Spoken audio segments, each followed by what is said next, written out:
నారాయణపేట జిల్లా నర్వా మండలం రాయకోడ్ గ్రామంలో కేంద్ర మంత్రి బండి సంజయ్, ఎంపీ డీకే అరుణ పర్యటించారు. అంగన్వాడీ సెంటర్, పల్లె దవాఖానా, మండల పరిషత్ పాఠశాలను సందర్శించారు.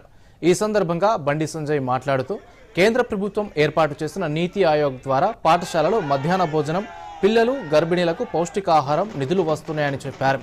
దేశవ్యాప్తంగా 112 జిల్లాలను ఎంపిక చేసి ప్రస్తుతం 500 మండలాలను గుర్తించి వాటిలో కేంద్ర ప్రభుత్వం ప్రవేశపెట్టిన పథకాలు ఏ విధంగా అమలవుతున్నాయో తెలుసుకునేందుకు కేంద్ర మంత్రులు పర్యటిస్తున్నారని వివరించారు.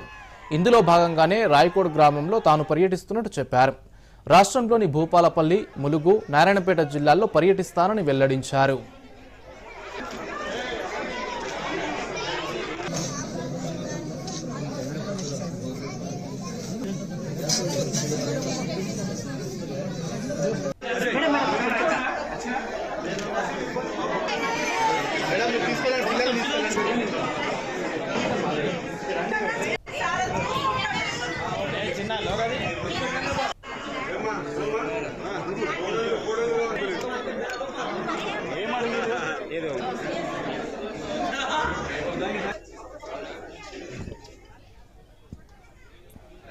ఇప్పుడు దేశవ్యాప్తంగా 500 మండలాలను 500 బ్లాక్స్ ను ఇలా ఐసోలేషన్ బ్లాక్స్ గా కేంద్ర ప్రభుత్వం గుర్తించి వాటి లోపల కేంద్ర మంత్రులు పర్యటించడం, అక్కడ కేంద్ర ప్రభుత్వం యొక్క సంక్షేమ పథకాలు ఏ విధంగా అమలవుతున్నాయి, కేంద్ర ప్రభుత్వ నిధులు వస్తున్నాయా వస్తలేవా వాటిని సమీక్షించడం, అక్కడ ఉన్న ప్రజలు గాని అక్కడ సమస్యలు తెలుసుకోవడం, తిరిగి అభివృద్ది చెందిన మండలాలకు ధీటుగా వాటిని మండలాలను, ఆ గ్రామాలను, ఆ ప్రాంతాలను అభివృద్ది చేసే దిశగా ఆలోచించి కేంద్ర ప్రభుత్వం ఈ నిర్ణయం తీసుకోవడం జరిగింది.